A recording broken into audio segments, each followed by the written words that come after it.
10 ఆజ్ఞలు చదువుకుందామండి. నిర్గమాకాండము 20వ అధ్యాయము. నిర్గమాకాండము 20వ అధ్యాయం మొదటి నుంచి చదువుదామండి. అందరూ నాతో చెప్పండి. దేవుడు ఈ ఆజ్ఞలనియు వివరించి చెప్పెను. నీ దేవుడనైన యెహోవాను నేనే దాసుల గృహమైన ఐగుప్తు దేశంలో నుండి నిన్ను వెలుపలికి రప్పించి తిని, నేను తప్ప వేరొక దేవుడు నీకు ఉండకూడదు. పైన ఆకాశమందే గాని, క్రింది భూమి అందే గాని, భూమి క్రింద నీళయందే గాని యుండు దేని రూపమునైనను విగ్రహమునైనను నీవు చేసుకొనకూడదు. వాటికి సాగిలపడకూడదు, వాటిని పూజింపకూడదు. ఏలయనగా నీ దేవుడనైన యెహోవానగు నేను రోషము గల దేవుడను. నన్ను ద్వేషించు వారి విషయములో 3-4 తరముల వరకు తండ్రుల దోషమును కుమారుల మీదికి రప్పించుచు, నన్ను ప్రేమించి నా ఆజ్ఞలు గైకొను వారిని 1000 తరముల వరకు కరుణించువాడనై యున్నాను. నీ దేవుడైన యెహోవా నామమును వ్యర్థముగా నొచ్చరింపకూడదు. యెహోవా తన నామమును వ్యర్థముగా నొచ్చరింపు వానిని నిర్దోషిగా ఎంచడు. విశ్రాంతి దినమును పరిశుద్ధముగా ఆచరించుటకు జ్ఞాపకముంచుకొనుము. 6 దినములు నీవు కష్టపడి నీ పని అంతయు చేయవలెను. 7వ దినము నీ దేవుడైన యెహోవాకు విశ్రాంతి దినము. దానిలో నీవైనను, నీ కుమారుడైనను, నీ కుమార్తె అయినను, నీ దాసుడైనను, నీ దాసి అయినను, నీ పశువైనను, నీ ఇండ్లలోనున్న పరదేశి అయినను ఏ పనియు చేయకూడదు. 6 దినములలో యెహోవా ఆకాశమును, భూమియు, సముద్రమును, వాటిలోని సమస్తమును సృజించి 7వ దినమున విశ్రమించెను. అందుచేత యెహోవా విశ్రాంతి దినమును ఆశీర్వదించి దాని పరిశుద్ధపరచెను. నీ దేవుడైన యెహోవా నీకనుగ్రహించు దేశములో నీవు దీర్ఘాయుష్మంతుడు అన్నట్లు నీ తండ్రిని నీ తల్లిని సన్మానించుము. నరహత్య చేయకూడదు, వ్యభిచరింపకూడదు, దొంగిలకూడదు, నీ పొరుగువాని మీద అబద్ధ సాక్ష్యము పలుకకూడదు, నీ పొరుగువాని ఇల్లు ఆశింపకూడదు, నీ పొరుగువాని భార్యనైనను, అతని దాసునైనను, అతని దాసినైనను, అతని ఎద్దునైనను, అతని గాడిదనైనను, నీ పొరుగువాని దగు దేనినైనను ఆశింపకూడదు అని చెప్పెను. ఆమేన్. ప్రేమాగలమా ప్రియ రక్షకుడా, ప్రభువా మమ్ము కనికరించి మేమీ ఆజ్ఞల్ గైకొనుటకు మాయాత్మలను ప్రేరేపించు. ఆమేన్. మరి కూర్చుంది. దేవుని నామనికి స్తోత్రం. మీ అందరికీ నా వందనాలండి. దేవుడు తన మహాకృపను బట్టి మనలందరినీ కూడా ఆరోగ్యంగా సజీవ లెక్కలో ఉంచినందుకు దేవుని స్తోత్రం చెల్లిద్దాం. హల్లెలూయా, హల్లెలూయా. అందరూ సంతోషంగా ఉన్నారా? సంతోషంగా ఉంటే మరి ఒకసారి దేవుని స్తోత్రం చెప్దాం. హల్లెలూయా. మరి దేవుని యందు ఎప్పుడు ఆనందించాలంట. ఏమండి, ఏమంటాడు? ప్రభువు నందు ఆనందించుడి. మరలా చెప్తాను, ఆనందించండి. ఎప్పుడు కూడా ప్రభువులో మనం ఆనందించాలి. ఎన్ని కష్టాలు శ్రమలు ఉంటాయి, కానీ ఈ లోకంలో ఉన్న వారి అందరి కష్టాల కంటే శ్రమల కంటే మనకు శ్రమలు ఎక్కువేం కాదండి. ఏమండి, కొంచెం జ్వరం వస్తేనే భయపడతాం, కానీ వాళ్ళు ప్రాణం పోయినా ఏం చేస్తారండి?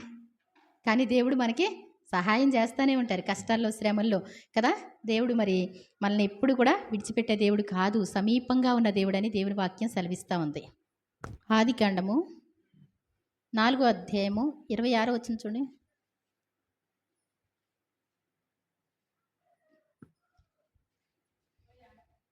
ఆ, 4:26. ఆదికాండం 4:26. మరియు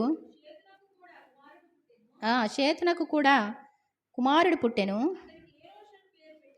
ఎనోష్ అని పేరు పెట్టెను. చూడండి, ఈ భూమి మీద ప్రార్థన ఎప్పుడు ఆరంభమైంది అంటే షేతు అనేటివి అంటే, మరి షేతు అంటే ఎవరండి? నోవహు కుమారుడు. అతనికి కుమారుడు పుట్టినప్పుడు, ఏమండి, నోవహు కుమారుడికి కుమారుడు పుట్టినప్పుడు అంటే వాళ్ళు భక్తిగా ఉండడం అయితే చేశారు, కానీ అప్పటికి వరకు మరి ప్రార్థన మరి చెప్పిందల్లా చేసేవారు. ఏమండి, కానీ మరి దేవునికి ప్రార్థన చేయడం ఆరంభమైంది ఎప్పుడు అనేసి అంటే ఏంటంటండి? ఎనోషు పుట్టినప్పుడు. అప్పుడు ప్రార్థన చేయటం ఆరంభమైంది. అంటే అర్థం ఏంటి అంటే మనం దేవునితో ఏదైనా చెప్పుకోవచ్చు. ఏవండి? మన విన్నపాలు దేవునికి తెలియచేయొచ్చు. అప్పటి వరకు కూడా భక్తులు ఎలా మరి ఇలా జరుగుతుంది. నువ్వు ఈ పని చేయాలి. నోవహుతో దేవుడు ఏం చెప్పారు? భూమి అంతా కూడా చెడిపోయింది నా దృష్టికి. కాబట్టి నువ్వేం చేయాలి? ఈ తరం వారిలో చూస్తే నీవు ఒక్కడివే నీతిమంతుడు ఉన్నావు కాబట్టి ఒక వాడను కట్టు అంటే దేవుడు చెప్పినట్లు చేయడమేనండి. ఏమండి? ఇంక చెప్పినట్లు చేయడమే. అంతేగాని వీళ్ళు చెప్పుకోవడం లేదు అప్పుడంతా. దేవుడు ఏది మాట్లాడితే అది చేయడమే. అప్పటి వరకు కూడా మాకు ఇది చేయండి ప్రభా, మాకు తోడుగా ఉండాలి ప్రభా, ఇవేమీ లేవు. దేవుడు ఏది చెప్తే అది చేసేవారు అనమాట. తర్వాత నోవాహు తర్వాత ఏమండి? నోవాహు కుమారుడు ఎవరు? షేతు. అతని కుమారుడు ఎనోషు. అప్పుడు ప్రార్థన ఆరంభమైంది. తర్వాత చూడండి ఒకసారి అబ్రహాం గారు కూడా ప్రార్థన చేస్తూ ఉంటారు కదా. ఆదికాండం 20వ అధ్యాయానికి వద్దాం ఒకసారి. ఈ ప్రార్థన చేయడం అనేటువంటిది ఎంత విలువైందో దేవునికి కూడా చాలా ఇష్టమైంది. దేవుడు ఆయన భక్తుల యొక్క మనవి ఆలకించడానికి ఇష్టపడతా ఉంటారు. వారి కోరికలను మరి తీర్చాలని దేవుడు ఆశపడతా ఉంటారు. మరి 20 మొదటి నుంచి చదువుదాం. అక్కడ నుండి అబ్రహాము దక్షిణ దేశమునకు తరలిపోయి కాదేష్నకును షూరుకును మధ్య ప్రదేశంలో నివసించి గెరారిలో కొన్నాళ్ళు ఉండెను. అక్కడ నుండి అనేసి అంటే మనం చూసుకుంటే కనుక ఏమండి వీళ్ళు కలిసి జీవిస్తూ ఉండేవారు. ఎవరు అంటే లోతు, అబ్రహాము గారు. ఏమండి? లోతు అంటే వాళ్ళ అన్నయ్య కొడుకు, వాళ్ళ తమ్ముడు అంటారు మాట వరుసకి. ఏమండి? వీళ్ళిద్దరూ కూడా కలిసి వెళ్ళారు. దేవుడు చెప్పిన దేశానికి బయలుదేరమన్నప్పుడు వాళ్ళ తమ్ముడు కూడా తన 3 భార్య, వారి కుటుంబం, అబ్రహాం గారి కుటుంబం. ఏమండి? అబ్రహాం గారి వాళ్ళ నాన్న ఏమండి మరి హారాను వాళ్ళు కూడా బయలుదేరి వెళ్ళటం జరిగింది. వెళ్ళినప్పుడు ఇక్కడ మరి దేవుడు ఆశీర్వదించడం జరిగింది. ఆశీర్వదిస్తే వాళ్ళ పశువులు వీళ్ళ పశువులు, వాళ్ళ గుడారాలు వీళ్ళ గుడారాలు అన్నీ ఎక్కువైపోయినాయి అంటండి. ఏమండి? అప్పుడు ఒక గొడవ వచ్చింది. ఎక్కడ? మరి అబ్రహాముకి లోతుకు కాదండి. ఎవరికి వచ్చిందంట గొడవ? పశువుల కాపర్లకి. మనం దోలికెళ్ళిన కాడికే వీళ్ళు దోడుకొస్తున్నారు అస్తమానం, మనం ఏది మంచిది చూస్తామో అక్కడికే వస్తారు అని వీళ్ళు పనివాళ్ళు అర్థమవుతుందండి నేను చెప్పేది? మనసు పెట్టారా? ఏమండి? పనివాళ్ళు దెబ్బలాడుకున్నారు. ఈ దెబ్బలాట్లు ఎక్కడికి వస్తాయండి? అబ్రహాం గారి దగ్గరికి, లోతు గారి దగ్గరికి వస్తాయి కదా. ఏమండి? మేము ఏరుకున్నటువంటి స్థలానికి వీళ్ళు వస్తున్నారు ఎప్పుడు చూసినా. ఇలా దెబ్బలాట్లు చూశాడు అబ్రహాం గారు, చూశారు. అప్పుడు ఏమన్నారు? మనం బంధువులం కాబట్టి ఏమండి మనం ఇలా గొడవలు పడకూడదు కాబట్టి నీ కాపరులకు నా కాపరులకు ఏముండకూడదు? మధ్యలో గొడవలు ఉండకూడదు. అన్నదమ్ములకే గొడవలు ఉంటాయి అసలు, కానీ పనివారికి కూడా గొడవలు ఉండకూడదంట. అబ్రహాం గారి మైండ్ అదనమాట అండి. అప్పుడు మరి నీ ఇష్టమైనటువంటి ప్లేస్కి నువ్వు వెళ్ళు, నువ్వు అటు వెళ్ళు, నన్ను దేవుడు పంపించాడు కాబట్టి నేను ఇక్కడే ఉంటాను, నీకు నచ్చింది ఎరుకు అనలేదండి.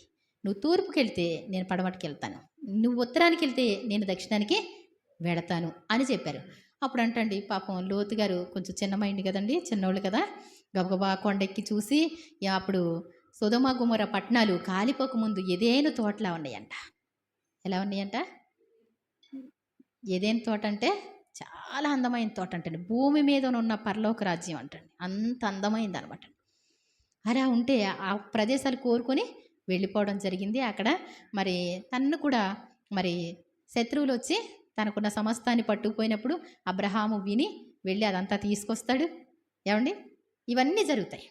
జరిగినటువంటి పరిస్థితిలో మరలా దేవుడు మరి సొదొమ గొమొర్రా పట్టణాలు వాటి పాపం మరి భారం అయిపోయింది, వాటి మొర నా సన్నిధికి వచ్చింది కాబట్టి వాళ్ళు సంపూర్తిగా చేశారో లేదో నేను దిగి వెళ్ళి చూస్తాను అన్నప్పుడు ఏమండి వచ్చారు. అప్పుడు 18వ అధ్యాయంలో ఉంటుంది అనమాట అండి. వాళ్ళు మమ్రే దగ్గర సింధూర వనంలో వాళ్ళు గుడారం వేసుకుని ఉంటే అక్కడికి దేవుడు వస్తారు, వాళ్ళకి భోజనం పెట్టి పంపించడం జరుగుతుంది కదా. తర్వాత సొదొమ గొమొర్రా పట్టణాలు కాలిపోవడం జరిగింది. తర్వాత జరిగినటువంటి విషయాలు అనమాట అండి ఇవి.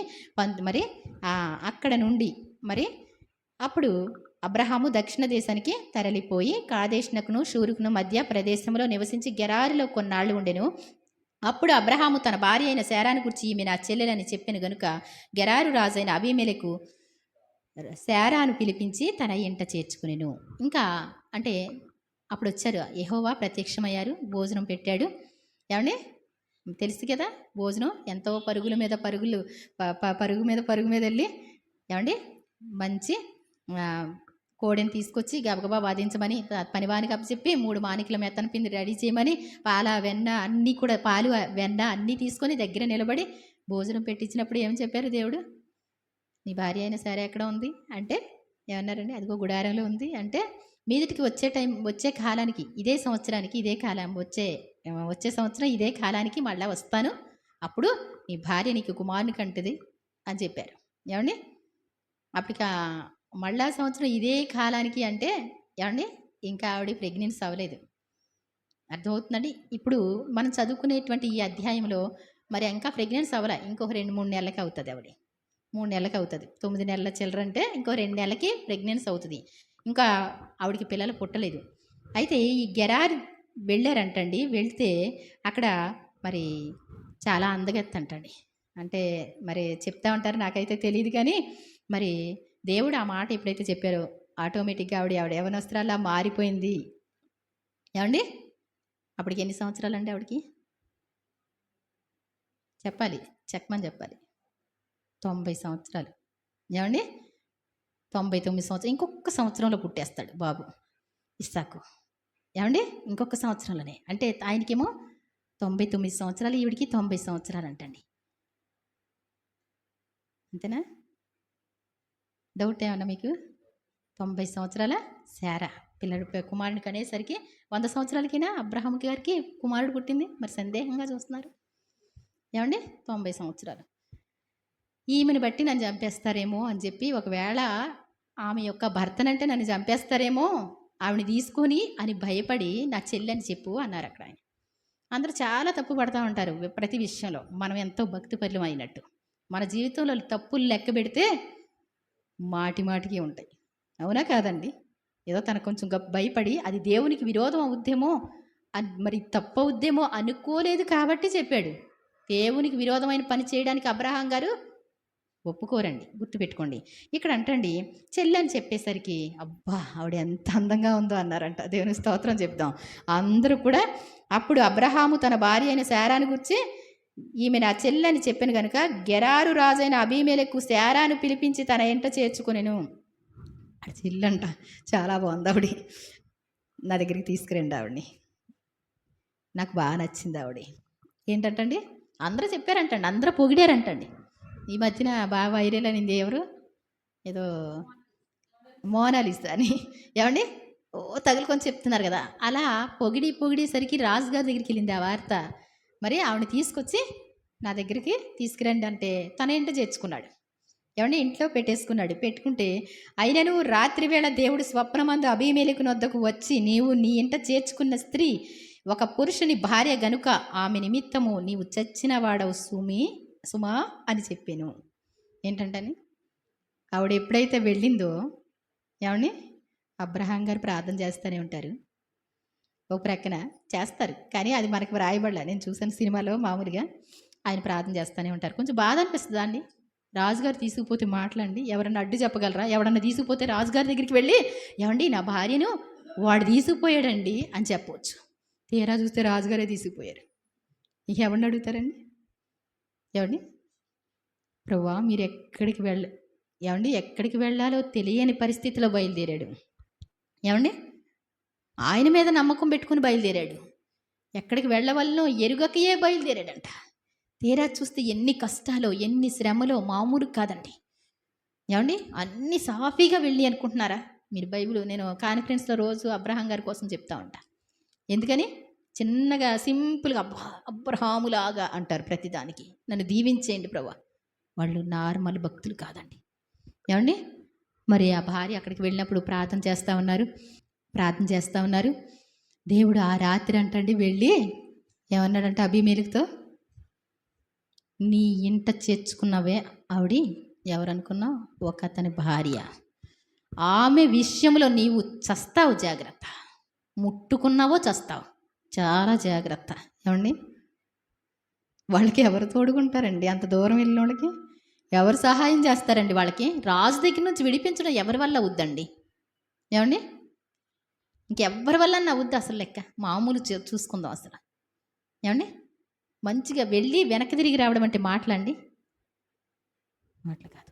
నిజంగా దేవుడు ఆయన నమ్ముకున్న వాళ్ళు కానీ, ఆయనకి ప్రార్థన చేసే వాళ్ళని కానీ దేవుడు ఏం చేయరు, వదిలిపెట్టరు. రాత్రి వెంటనే దేవుడే కంగారు పడేలా. ఏమండి, ఆ రాత్రి దేవుడు మాట్లాడుతూ ఉన్నారు, నువ్వు చచ్చిన వాడవు సుమా, చాలా జాగ్రత్త, చస్తావు, ముట్టుకుంటే చస్తావు. అయితే అబీమెలెకు ఆమెతో పోలేదు గనుక అతడు, ప్రభువా ఇట్టి నీతిగల జనమును హతము చేయుదువా. ఏంటంటండి, ఆవిడ ఎప్పుడైతే ఆ ఇంట్లోకి వచ్చిందో, ఏమండి, అయ్యగారికి ఎక్కడ లేని నీరసం అండి. ఏ చూసినా కాళ్ళు లాగడం, రాత్రిపూట భయంకరమైన వాటికి కేకలు. ఆవిడ వచ్చింది అంతే. అంటే నేను చూశాను సినిమాలో, అది వివరణగా రాయబట్టం లేదు కానీ ఇంకంతే కేకలు. ఇదేంటి ఇలా అయిపోతుందేంటి, ఇలా లాగేస్తుందేంటి, ఈ చెయ్యి లాగేస్తుందేంటి, ఇదేంటి. ఏమండి, రాజుగారు ఏమంటున్నాడో తెలుసా, కల్లో దేవుడు మాట్లాడుతూ ఉంటే, ప్రభువా నేను అమ్మితో పోలేదు కదా, ఆవిడ ముట్టుకోలేదు కదా, ఇంత నీతిగల జనం నేను ఏమంటే తెచ్చుకున్నది దేనికండి. ఏమండి, తెచ్చుకున్నది దేనికి? దేవుడు మాట్లాడకపోతే, దేవుడు అడ్డుపడకపోతే, అతనికి రోగం కలుగజేయకపోతే అలా ఉంటాడా? కాదు కదా. అంటే ఇంత నీతిగల జనాన్ని ఏం చేస్తావు? ప్రభువా ఇట్టే నీతిగల జనమును హతము చేయుదువా, ఈమె నా చెల్లెలని అతడు నాతో చెప్పలేదా? నేను చేసిన తప్పేంటి? చెల్లి అని చెప్పాడు కదా, అందుకోసం పెళ్ళి అవ్వలేదని అని ఇష్టపడ్డాను. 90 సంవత్సరాల ఆవిడ. ఏమండి, అర్థమవుతుందా? ఎంత అందగత్తి అయి ఉండాలి, ఈ ప్రపంచానికి అందగత్తి. అర్థమవుతుందండి. మరియు ఆమె కూడా నా అన్న నేను చేతులతో ఏ దోషము చేయక యథార్థ హృదయముతో ఈ పని చేసి తిని నేను. అందుకు దేవుడు, అవును యథార్థ హృదయముతో దీన్ని చేసితివని నేను ఎరుగుదును, మరియు నీవు నాకు విరోధంగా పాపం చేయకుండా నేను నిన్ను అడ్డగించి తిని, అందుకే నేను నిన్ను ఈమెను ముట్టనీయలేదు. ఏంటంటండి, నేను అడ్డగించా, నిన్ను ముట్టుకోకుండా అడ్డగించా నిన్ను. నీ అంతటి నువ్వు ఆవిడని ముట్టుకోకుండా ఉండలేవు, కానీ నేనేం చేశాను, నేను అడ్డగించాను. అంటే ఒక విషయంలో చూస్తే తను ఒకవేళ భార్య అని చెప్తే ముట్టుకోకపోనేమో. ఏమండి, భార్య అని చెప్తే ముట్టుకోకపోనేమో, కానీ దేవుని కార్యాలు ఎన్నో గొప్ప కార్యాలు ఉంటాయి. ఒకవేళ మనకి మైనస్ అవ్వచ్చు ఒక్కొక్క టైంలో, కానీ దేవుడు ఏంటి పరీక్షిస్తాడు, వాళ్ళని చూస్తాడు. వాళ్ళ దేవుడు ఎంత గొప్ప దేవుడో అతనికి అర్థమైందండి. నీవు ముట్టుకోకుండా నేను అడ్డగించాను. ఏమండి, అసలు ప్రపంచంలో ఒక వింత ఇది నన్ను అడిగితే. ఏమండి, నేను అడ్డగించాను కాబట్టి ఆ మనుషుని భార్యను తిరిగి అతనికి అప్పగించము, అతడు ప్రవక్త, అతడు నీ కొరకు ప్రార్థన చేయను, నీవు బ్రతుకుదువు. నీవు ఆమెను అతనికి అప్పగించని ఎడ్ల నీవును నీ వారందరూ నిశ్చయముగా చచ్చెదరని తెలుసుకొనుమని స్వప్నమందు అతనితో చెప్పెను. ఏంటంటండి, కాబట్టి ఆ మనుషుని భార్య నువ్వేం చేయాలి, పిలిపించి అప్పగించేసాయి. అతడు ప్రవక్త. ప్రవక్త అంటే ఏంటి? ఏమండి, ప్రవక్త అంటే ఎవరు? దేవునితో మాట్లాడేవాడు. దేవుడు వాళ్ళతో మాట్లాడితే వాళ్ళు ప్రవక్తలు. ఏమండి, అతనితో దేవుడు మాట్లాడుతున్నారు కాబట్టి, ఎవరితో? అబ్రహాం గారితో దేవుడు మాట్లాడుతున్నారు కాబట్టి, ఏమండి, అతని ప్రవక్త. అతడు నీ కోసం ప్రార్థన చేస్తాడు. పిలిపించి అతని భార్యని అప్పగించు. అతను నీ కోసం ప్రార్థన చేస్తాడు. నీకు ఈ రోగాలన్నీ తగ్గాలంటే, నీకు ఈ బాధలన్నీ పోవాలంటే ఏంటంటండి, ప్రార్థన చేయించుకో. అప్పుడు వరకు కూడా వాళ్ళకి ఎవ్వరికి కూడా పిల్లలు లేరంటండి, వాళ్ళ కుటుంబాల్లో పిల్లలు లేరంటండి, అందరూ గొడ్రాండ్రుగా ఉన్నారంట. మరి అతను ప్రవక్త, అతను ప్రార్థన చేశాడనుకో నీకు పిల్లలు పుడతారు. దేవునికి స్తోత్రం చెప్దాం. చూడండి, తెల్లవారినప్పుడు అబీమెలెకు లేచి తన సేవకులందరినీ పిలిపించి ఈ సంగతులన్నీ వారికి వినిపించినప్పుడు ఆ మనుషులు మిగుల భయపడ్రి. ఒరే బాబు, అందరు రండి ఒకసారి, ప్రతి ఒక్కళ్ళు వినాలి, చాలా జాగ్రత్త. వాళ్ళ చెల్లి అని చెప్పాడు కదా అతను, మా అన్నయ్యనండి అంద కదా, అందుకే నేను తెచ్చుకున్నాను. ఏమైందో తెలుసా, వాళ్ళ దేవుడు అంట. ఏమండి, మామూలు దేవుడు కాదు, ముట్టుకుంటే చేస్తామని చెప్పాడు. మీరు ఎవరన్నా కానీ ముట్టుకున్నారనుకో, హైవే కరెంట్ ఉంటుంది చూసారా, నేను ఏమండి ఏంటది 3 ఫేజ్ కరెంట్ ఉంటుంది, ఒకే దెబ్బతో ఎగిరిపోతారు. చాలా జాగ్రత్త. నాకే చాలా కష్టమైంది. మీరు ఏం చేస్తారు, ఈవిడ జోలికి వెళ్ళకండి, మంచి చేయండి, ఎవరైనా హెల్ప్ చేయండి, అంతేగాని ఈమె జోలికి వెళితే మాత్రం నేనే చచ్చిన వాడిని దేవుడు చెప్పాడు. చాలా జాగ్రత్త అని అందరికీ చెప్పి పంపిస్తున్నారండి. చూడండి, ఉమ్, మిగుల భయపడిరి వినిపించినప్పుడు అబీమెలెకును అబీమెలెకు అబ్రహామును పిలిపించి, నీవు మాకు చేసిన పని ఏమిటి? ఒకసారి వాడు ఆయనకని రమ్మనండి. అయ్యా బాబు, నువ్వు చేసిన పని ఏంటి? నువ్వేం చేసావు? చూడండి, నీవు నా మీదికి, నా రాజ్యం మీదికి నీ మహాపాతకము తెప్పించినట్లు నేను నీ ఎడల చేసిన పాపం ఏంటి? చేయరాని కార్యములు నాకు చేసిత్వని అతనితో చెప్పాను. అసలు ఏంటి పరిస్థితి ఏంటి? అయ్యగారికి ఏమో గుండెల్లో దడ, రైలు పరిగెడుతున్నాయి. ఏమైపోతుంది శారా గారు? ఎక్కడుండి ఈవిడేంటి నలిగిపోతుంది. ఆవిడ కన్నీళ్ళండి, మొత్తం కన్ను ఇలా మోహం తిప్పి చూస్తే ఆవిడని మొత్తం కన్నీరే, మోకం అంతా ఏమీ లేదు. ఏమండి, శారా అంటే మాటలు కదండి, మంచి ప్రవర్తన కలిగినటువంటి ఆవిడ. ఎప్పుడైతే రాజగృహానికి తీసుకెళ్తున్నారో అక్కడికి ఒకవేళ భర్తని చెప్తే కనుక చంపేస్తారేమో అనుకొని వాళ్ళు అన్నయ్య అని చెప్పారు. అదే పొరపాటు అయింది. మనం ఏదనుకుంటే అదే పొరపాటు అవుతుంది. ఏమండి, నా చెల్లని చెప్పావు కదా, ఇంత పాతకం తీసుకొచ్చేవేంటి? ఏంటో అర్థం కావట్లా. తనకు కూడా ఏమండి ఎంత కష్టంగా ఉన్నాడో మరి మనకు తెలియదు. వచ్చి వింటామన్నాడు. అబ్రహాము ఈ స్థలమందు మరియు అబీమెలెకు, నీవేమి చూసి ఈ కార్యము చేసిత్వని అబ్రహామున్నడుగా, అబ్రహాము, ఈ స్థలమందు దేవుని భయము ఏమాత్రమును లేదు గనుక నా భార్య నిమిత్తము నన్ను చంపుదురు అనుకొని చేసి తిని. అసలు ఎందుకయ్యా ఇలా చేసావు? ఏ కార్యం చూసి చెల్లని చెప్పుకోవాలి? ఏ కార్యం చూసి అన్నయ్యని చెప్పుకోవాలి నువ్వు? అసలు అంటే నేను వచ్చి చూసినప్పుడు ఇక్కడ ఏమండి, భార్య భర్తలు వచ్చారనుకోండి, భర్తను చంపేస్తారు, అమ్మాయిని తీసేసుకుంటారు. ఇలాంటివి ఎన్నో చూస్తే, అందుకోసం నాకు మేలు చేసిన దాని వాటితో ఒక్క చిన్న మనవి, అన్నయ్య అని చెప్పమ్మా, నేను తమ్ముడు అని చెప్తాను అని చెప్పానండి అన్నాడు. ఏమండి, అంతేకాక ఆమె నా చెల్లెలని మాట నిజమే, ఆమె నా తండ్రి కుమార్తె కానీ నా తల్లి కుమార్తె కాదు, ఆమె నాకు భార్య అయినది. ముస్లిమ్స్లో అలాగే చేసుకుంటూ ఉంటారు. తండ్రి కుమార్తె ఇంటి పేర్లు ఒకటే అవుతూ ఉంటాయి. ఏమండి, వాళ్ళ పద్ధతి వాళ్ళకు ఉంటుంది, మనకు తెలియదు. ఏమండి, కాబట్టి ఆవిడ చెల్లె అవుతుంది మాకు అయినప్పటికీ కూడా తండ్రి కుమార్తెను చేసుకుంటారు. ఇప్పుడు మనకి తల్లి కుమార్తె అంటారనమాట అండి. మరి ఈ స్థలమందు ఏమాత్రం కూడా దేవుని భయం లేదు. ఈ స్థలమందు ఇతడు నా సహోదరుడని నన్ను గూర్చి చెప్పుము, నీవు నాకు చేయవలసిన ఉపకారం ఇదే అని చెప్పి తిని నేను అబీమెలెకు గొర్రెలను, గొడ్లను, దాసదాసీలను, జనులను రప్పించి అబ్రాహామునకు ఇచ్చి అతని భార్య అయిన శారాను అతనికి తిరిగి అప్పగించెను. అప్పుడు అబీమెలెకు, ఇదిగో నీ దేశము నీ ఎదుటనున్నది, నీకు ఇష్టమైన స్థలమందు కాపురం ఉండుమనెను. మరియు అతడు శారాతో, ఇదిగో నీ అన్నకు నేను 1000 రూపాయలు ఇచ్చి ఉన్నాను, ఇది నీ వద్దనున్న వారందరి దృష్టికి ప్రాయశ్చిత్తముగా ఉండుటకై ఇది నీ పక్షంగా ఇచ్చి ఉన్నాను. ఈ విషయం అంతటిలో నీకు న్యాయము తీరిపోయినది అనెను. ఏంటంటండి, ఎల్లగానే ఆవిడికి దాసి ఏర్పాటు చేశారు.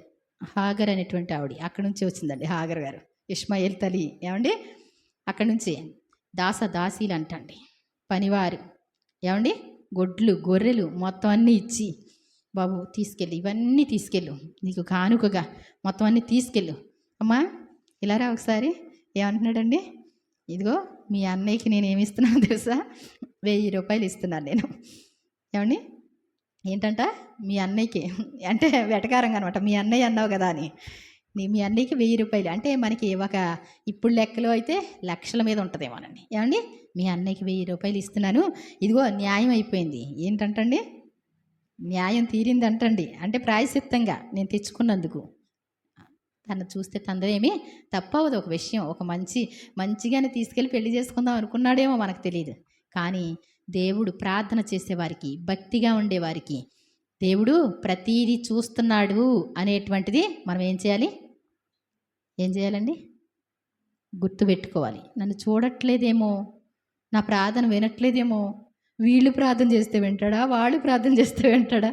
ఏమండి, ఎవరు ప్రార్థన చేస్తే కదా నీ ప్రార్థన వింటాడు దేవుడు. అర్థమవుతుందా? నీకు ఆయనకి సంబంధం ఉండి ప్రార్థన చేస్తూ ఉంటే నీ ప్రార్థన ఎందుకు త్రోసేస్తాడు దేవుడు? ఏమండి, ద్వితీయోపదేశకాండం 4:7 ఉంటుంది. ఏలైనగా మనం మొరపెట్టినప్పుడల్లా మనకు సమీపముగా ఉన్న దేవుడు ఎవరంట? నిజముగా మొరపెట్టి వారికి సమీపంగా వస్తాడు అని కీర్తన గ్రంథంలో కూడా రాసింది. సమీపంగా ఉన్న దేవుణ్ణి ఏ జనము ఏ తరములో కూడా చూసి ఉండలేదు. అట్టి దేవుడు కలడన్న వార్త కూడా వాళ్ళకి తెలియదంటండి. అర్థమవుతుందండి? దేవుడు ప్రార్థన చేసే వాళ్ళకి సమీపంగా ఉంటారు. మరి ప్రార్థన చేస్తున్నారు, అందరూ ప్రార్థన చేస్తున్నారండి. మీరు మోకరించగానే దేవుడు వస్తారు కదా. మోకరించగానే ఎవరు వస్తారు? దేవుడు వస్తారా రారా? ఏమండి మనకి సమీపంగా వస్తారని తెలుసా? ఏదో ఇంకో కొంచెం ఆ పని ఈ పని చేసేసుకుని చిన్న ప్రార్థన చేసుకుంటే ఆయన వచ్చాడో లేదో తెలియదు, మనం చెప్పుకుంటాం అంతే. ఏమండి దేవుని మందిరానికి వస్తే ఇక్కడ దేవుడు ఉన్నాడని తెలుసండి? దేవుడు ఉన్నాడని తెలుసా? ఇక్కడ కుమారి ఉంటే ఉంటుంది, లేకపోతే లేదు. కానీ దేవుడు మాత్రం ఉంటారు. మీరు రావచ్చు రాకపోవచ్చు, దేవుడు ఉంటారు. అందుకే నేను కూడా ఎక్కడికి వెళ్ళినా ఎవరికోసమని కాదు, ఎందుకని ఆయన వస్తారనే ఆశతోనే వస్తాం. కాబట్టి గుర్తుపెట్టుకోండి, మనం మరి ప్రార్థన చేయవారందరికీ కూడా సమీపంగా ఉంటాడు ఆయన. వాళ్ళ మరి ప్రార్థన చేయవారందరినీ కూడా రక్షించడానికి ఐశ్వర్యవంతుడిగా ఉన్నాడంటండి. కాబట్టి మరి ఎంత ఇప్పుడే వాళ్ళకి చాలా పెద్ద ఆస్తి ఉంది. ఏమండి లోతు యొక్క పశువుల కాపర్లు అబ్రహాం గారికి పశువుల కాపర్లు మరి గొడవలు పెట్టుకున్నారు అంటే వాళ్ళ మంద కలిసి నివసించలేనంత విస్తారంగా ఉన్నాయంట. అప్పుడు మళ్ళీ ఈ రాజుగారు ఇచ్చినవి ఏమైనాయండి? మళ్ళీ పెరిగిపోయినాయి. ఏమండి చాలా ఎక్కువైపోయినాయి. కాబట్టి ఆ తర్వాత చూద్దాం ఒకసారి. అబ్రహాము దేవుని ప్రార్థింపగా దేవుడు అబీమెలెకును అతని భార్యను అతని దాసీలను బాగు చేసెను, వారు పిల్లలను కండ్రి. అప్పుడు వరకు వాళ్ళకి ఏమి లేరంటండి. ప్రార్థించే వాళ్ళు ఎక్కడుంటే దేవుడు వాళ్ళని ఆశీర్వదిస్తారు. ప్రార్థించే వాళ్ళ మొర దేవుడు ఆలకిస్తాడు. ఏమండి అబ్రహాముకు కూడా దేవుడు ఇవ్వడానికి ఆయన వెయిట్ చేస్తున్నాడు అంతే. అబ్రహాం ప్రార్థన చేయడానికి మరి ఏమండి అయ్యో వింటలేదని కాదు, అబ్రహాము అడగడం కాదండి, దేవుడే వెయిట్ చేస్తున్నాడు. ఎన్నో కార్యాలు మరి చెప్పుకుంటూ తీసుకొస్తున్నాడు ఆయన అంతే. కాబట్టి మరి ఇక్కడ వాళ్ళ కుటుంబం కోసం ఎప్పుడైతే ప్రార్థన చేశాడో, ఆ కానుకలన్నీ ఇచ్చినప్పుడు ప్రార్థన చేశాడో, వాళ్ళకి వాళ్ళ మరి పనివారికి దాసదాసులకి అప్పుడు అందరికీ కూడా పిల్లలు పుట్టలేదంటండి. ఎవరు చూసినా మరి పిల్లలు లేరంట. అప్పుడు పిల్లలు పుట్టారంట. ఓహో ఇతను ప్రవక్త అంట. దేవుడే చెప్పారు. ఎవరు చెప్పారు ప్రవక్త అని? దేవుడు చెప్పాడు. అబ్రహాం గారు అంటే మాటలు కాదండి. అలాగే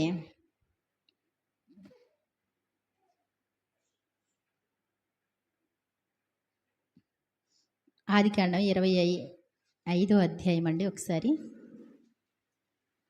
అండి ఒకసారి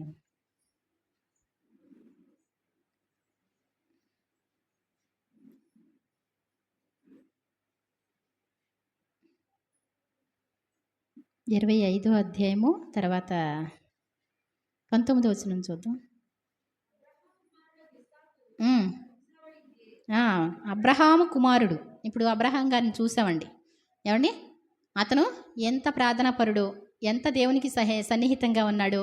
ఏమండి మనమైతే ఒకవేళ ఎంత మినిస్టర్ మనకి సహాయం చేసేవాళ్ళు అయితే అటువంటి సహాయం అందుద్దండి అసలు. ఏమండి వాళ్ళకే వాళ్ళ ప్రాణాలకే ఏమండి సెక్యూరిటీ ఉండదు, చెప్తున్నాను. కానీ దేవుని ప్రజల చుట్టూ దేవుడు ఉంటారన్నారు. అబ్రహాం గారి జీవితంలో ఎలా జరిగిందో ఇప్పుడు వాళ్ళ కుమారుడి కోసం చూద్దాం ఒకసారి. అబ్రహాము కుమారుడు అయినటువంటి ఇస్సాకు వంశావళి ఇదే. అబ్రహాము ఇస్సాకును కనెను.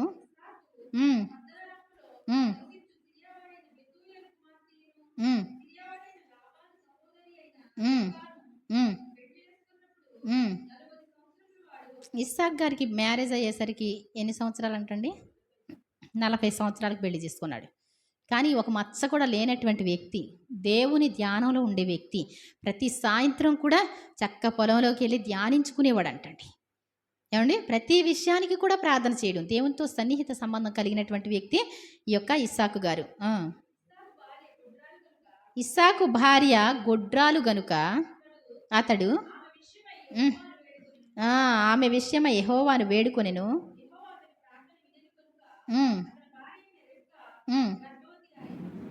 చూడండి మరి ఇస్సాక్ గారు ప్రార్థన చేస్తే ఏమైందంటండి?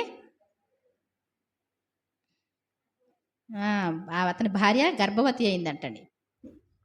ఏం చేస్తే? దేవునికి ప్రార్థన చేస్తే మరి వెంటనే రిబ్కా గర్భవతి అయిందంట.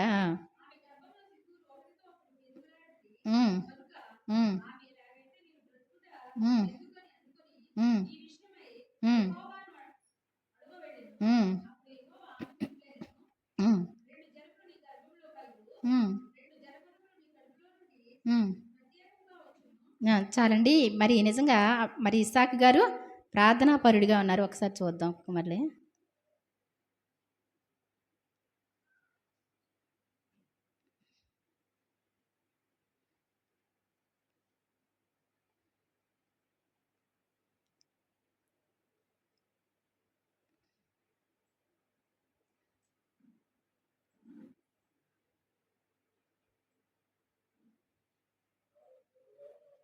26వ అధ్యాయమా?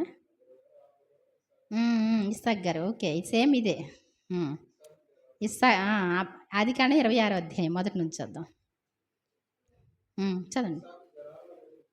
అబ్రహాము దినములలో వచ్చిన కరువు గాక మరి ఒక కరువు ఆ దేశంలో వచ్చెను. అప్పుడు ఇస్సాకు గెరారులో ఫిలిస్తీన్ల రాజైన అబీమెలెకు నొద్దకు వెళ్ళెను. ఏమండి? అబ్రహాం గారికి కరువులు వచ్చినాయి.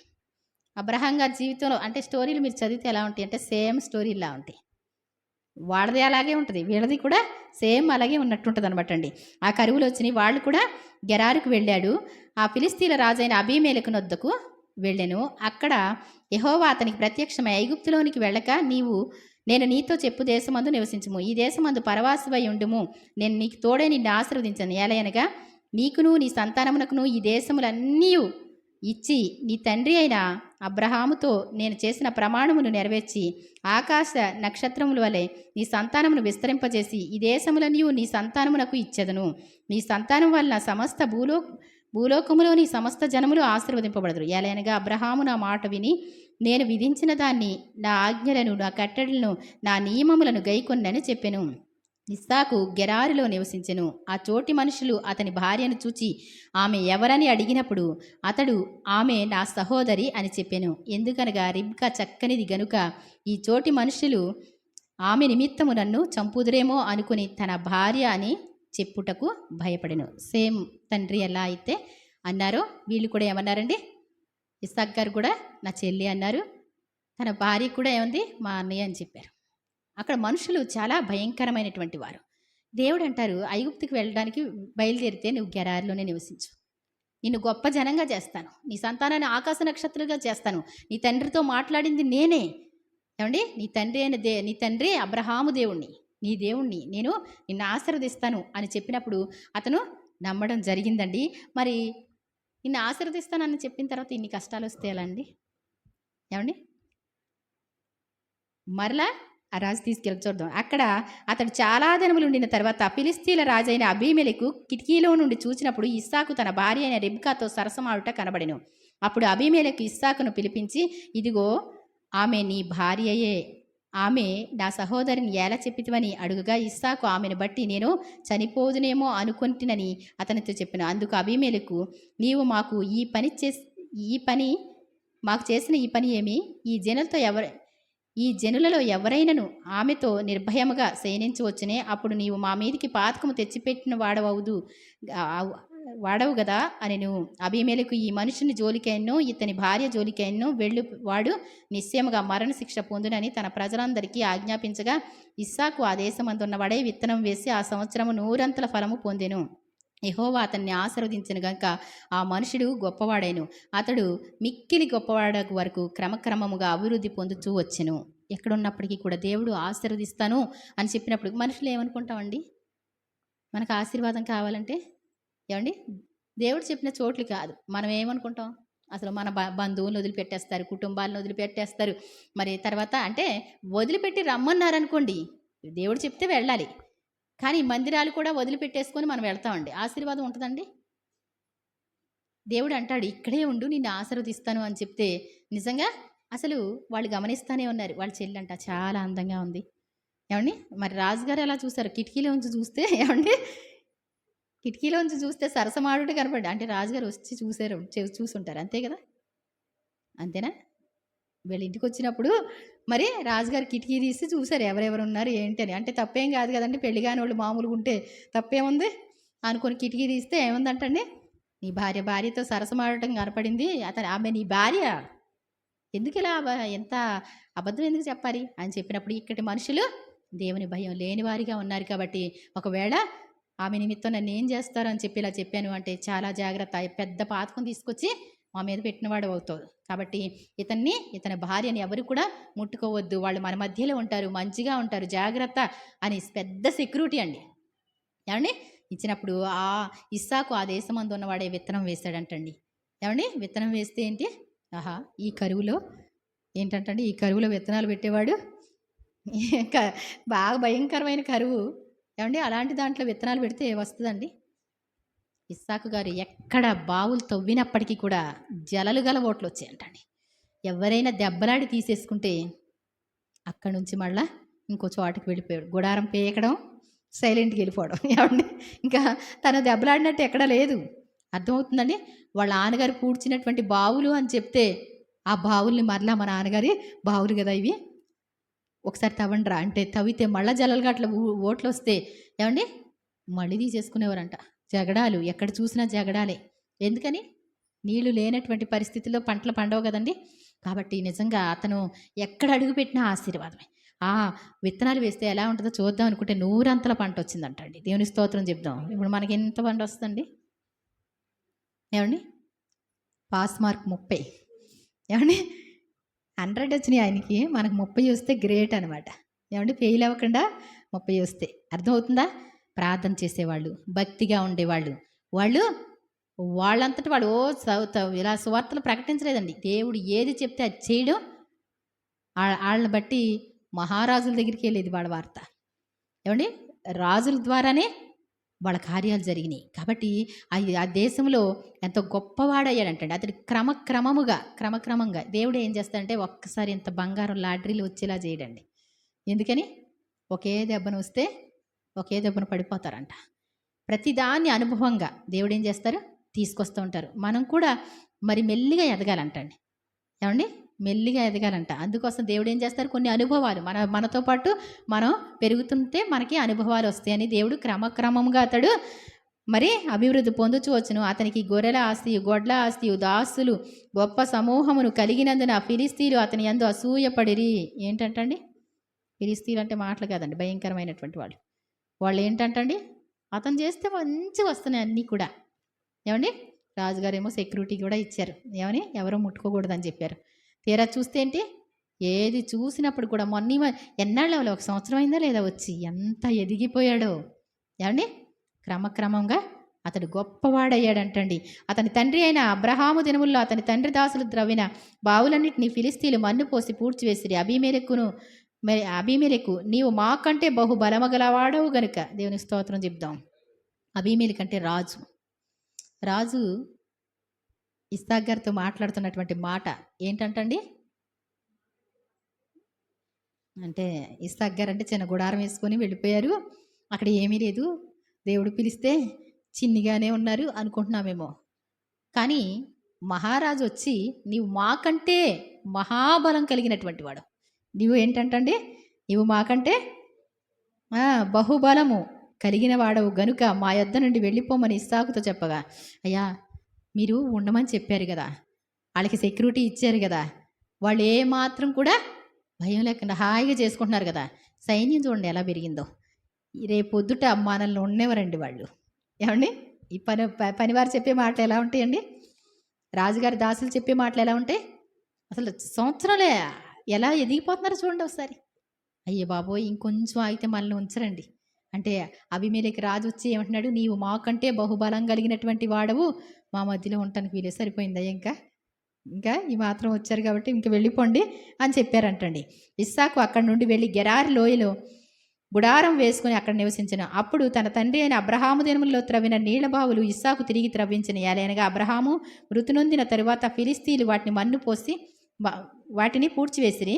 అతడు తన తండ్రి వాటికి పెట్టిన పేర్ల చొప్పున తిరిగి వాటికి పేర్లు పెట్టెను. ఇస్సాకు దాసులు ఆ లోయలో త్రవ్వగా జలలు గల నీళ్ల బావి దొరికెను. అప్పుడు గెరారు కాపర్లు ఇస్సాకు కాపర్లతో జగడమాడి ఈ నీరు మాదే అని చెప్పిరి గనుక వారు తనతో కలహించినందున అతడు ఆ బావికి ఏసెకు అను పేరు పెట్టెను. వారు మరి ఒక బావి త్రవ్వినప్పుడు దాని కొరకును జగడమాడిరి గనుక దానికి సిత్నా అని పేరు పెట్టెను. అతడు అక్కడి నుండి వెళ్ళి మరి ఒక బావి త్రవ్వించెను.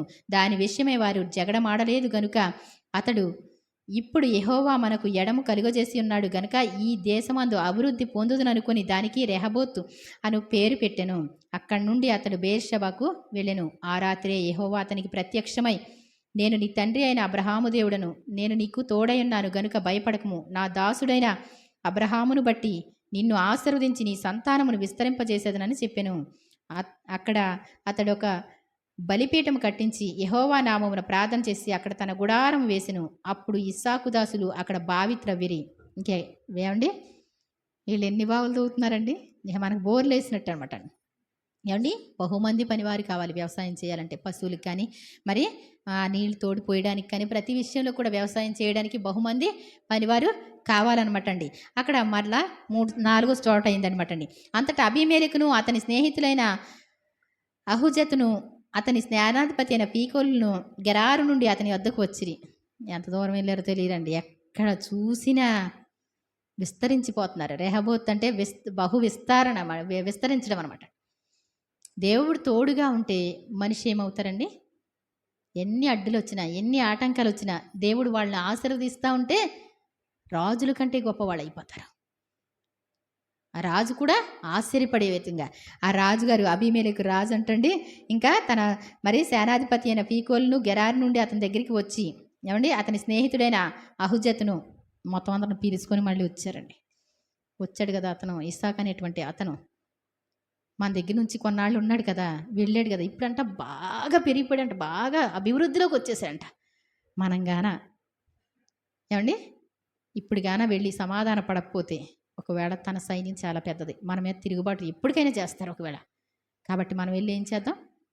వాళ్ళని సమాధాన పడదాం, ప్రమాణం చేయించుకొని వద్దాం. అతను మంచి నీతిగల వ్యక్తి. ఒక్కసారి మాత్రం ప్రమాణం చేయిస్తే మన మీదకి రాడన్న మనస్సు స్థిమితంతో బ్రతకొచ్చు. ఒకవేళ వస్తాడేమో అని భయం ఉంది వాళ్ళకి. వాళ్ళు బయలుదేరి వస్తున్నారండి. అంతటా అబీమెలెకును అతని స్నేహితుడైన అహుజతును అతని సేనాధిపతి అయిన పీకోలును గెరారు నుండి అతని వద్దకు వచ్చి, ఇస్సాకు మీరు నా మీద పగబట్టి మీ యొద్ద నుండి నన్ను పంపివేసిన తరువాత ఎందు నిమిత్తము నా యొద్దకు వచ్చి ఉన్నారని వారిని అడగగా, అదేంటండి మీరే కదా వెళ్ళిపోమన్నారు, వెళ్ళిపోమని ఒక మాట చెప్పిన వాడికి ఈజీయే. అదంతా సెట్టింగ్లన్నీ మార్చుకొని మళ్ళీ వెళ్ళి మళ్ళీ బావులు తవ్వుకొని మళ్ళీ చేసుకోవడం అంటే మాటలండి. ఏమండి ఎంతో కష్టమైన పరిస్థితి. వాళ్ళు ఎన్ని సమస్యలు ఎదుర్కొన్నారో మరి వాళ్ళకి తెలియదు. అయినప్పటికీ కూడా మీరు మా మీద పగబట్టి మీరు వెళ్ళిపోమని చెప్పారు కదా, ఇప్పుడు మళ్ళా మా దగ్గరికి ఎందుకు వచ్చారు? వారు నిశ్చయముగా యెహోవానికి తోడై ఉండుట చూచితిమి గనుక మనకు అనగా మాకును నీకును మధ్యన ఒక ప్రమాణం ఉండవలెను. ఏంటంటండి ఎందుకు వచ్చారండి వీళ్ళందరూ? నిశ్చయముగా మేము గన విరోధంగా ఉన్నాం అనుకో, మీ దేవుడు కరెక్ట్ నీకు తోడుగా ఉన్నాడు, ఒకవేళ వెళ్ళి వాళ్ళ దగ్గరికి అంటే ఏం చేయాలి? మీరు వచ్చేస్తారు మా మీదకి. మీ దేవుడు మీకు తోడుగా ఉన్నాడు, యెహోవా మీకు తోడుగా ఉండడాన్ని మీరు చూసి మేము నిశ్చయముగా నీకు తోడుగా ఉన్నాడు, నువ్వు గొప్ప జనం అవుతావు, తప్పకుండా మా మీదకి రాకుండా ఉండాలి. ఏమండి దేవుడు అంటాడు, యెహోవా నామమున నీవు పిలువబడుచుండు చూచి జనులు నీకు భయపడతారు. ఏమండి అందరికీ అది ఇష్టమా అండి? ఇష్టమేనా? అమ్మో క్రైస్తవ బిడ్డ అంటే ఒక పాట పాడమంటే పాడండి, కొంచెం దేవుని మాటలు చెప్తాను చెప్పండి, చిన్న ప్రార్థన చేయండి చెప్పండి, మీరు చేసేయండి. ఏమండి ఎక్కడ క్రైస్తవులు అంటారో, ఎవరో భక్తిగా ఉందంటారో, మన భక్తిని అంచనా వేస్తారేమో. చుట్టాల దగ్గరికి వెళ్తే ఏంటండి అర్థమవుతుందండి. రాత్రి మా క్లాస్మేట్ ఒక ఆవిడ పాస్టమ్ గారు ఏమండి ఇగో చూడు అని చెప్పి స్టేటస్ చూపిస్తుంది. సరే తీరా చూస్తే మరి తిరుపతిలో పెళ్ళి అనుకుంటాండి, మొత్తం వెనకాల విగ్రహాలే, అందరితో పాటు సంతోషంగా ఉంది అమ్మాయి. ఆవిడ పాస్టమ్ గారు. ఏమండి పాస్టర్ గారు ఏమండి మీకు అలాంటి పాస్టర్లు అయితే భలే ఉండి అనుకుంటున్నారా? మమ్మల్ని అస్తమానం అక్కడికి వెళ్ళారు ఇక్కడికి వెళ్ళారు అంటున్నారా? ఏమండి సంతోషం అండి. మేము వెళ్ళకుండా ఉంటే ఇష్టమా మీకు? ఏమండి మొత్తం అందరూ కూడా విగ్రహారాధికులు. అక్కడికి కూడా వెళ్ళి ఏమండి ఏం పట్టించుకోవాలి అంటే మనం వాళ్ళని సంపాదించుకుందాం అన్న ఉద్దేశం కాబోలు నాకు తెలియదు. తిరుపతికి కూడా పెడతారా? ఏమండి తిరుపతికి కూడా వెళ్తారా పాస్టర్లు?